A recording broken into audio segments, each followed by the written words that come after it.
கொடுத்து எவ்வளவு நாள் ஆகுது? இப்பதான் ஒரு 2 வாரம் இருக்கும். 2 வாரம் ஆகுதா? எப்படா மறப்ப நீ? யார் வீட்டு காசை யாருக்கு தூக்கி கொடுக்கறது? பாரு, சண்டை போற அளவுக்குலாம் பெரிய விஷயமா தெரியல, மறந்துட்டேன், அவ்வளவுதான். நேத்துல இருந்து காசு எங்க போச்சுன்னு தெரியாம, தொலைச்சிட்டோமான்னு தெரியாம மண்டை போட்டு பிச்சுக்கிட்டு இருக்கேன். அப்ப கூட கடையில உள்ளவங்கள நான் சந்தேகப்படல.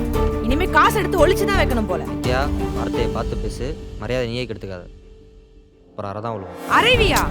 மேல கை விட பாப்போம். எங்க இருந்தடா உனக்கு இவ்வளவு ரோசம் வருது? காசு தூக்கி கொடுக்கும் போது இந்த ரோசம் வந்திருக்கணும். நான் குருவி சேர்க்கிற மாதிரி கொஞ்சம் கொஞ்சமா சேர்த்து வச்சுட்டு வரேன். கோவால நான் வருவாரா, இவர் தூக்கி கொடுப்பாராம். ஏன்னு கேட்டா அடிக்க வருவார். சாமி, உன் சவகாசமே வேணாம். இந்த காசை நான் திரும்ப வாங்கி கொடுத்துட்றேன். நீ கொஞ்சம் அமைதியா இரு, டென்ஷன் ஆகுது எனக்கு. ஏன் சகவாசம் வேணாமா? போ, கோவால நான் பின்னாடியே போ. நாளைக்கு வருவாரு, எதனா கஷ்டம்னு சொல்லுவாரு. கடையில் உள்ள பொருள் எதனா திருடி கொடுத்தாரு. நானும் பாத்துக்கிட்டே இருக்கேன், திருடன் திருடன் பெரிய இது மாதிரி பேசிட்டு இருக்க. அடிச்சனா அப்படியே மூஞ்சி கிஞ்சலாம் திரும்பி போடி.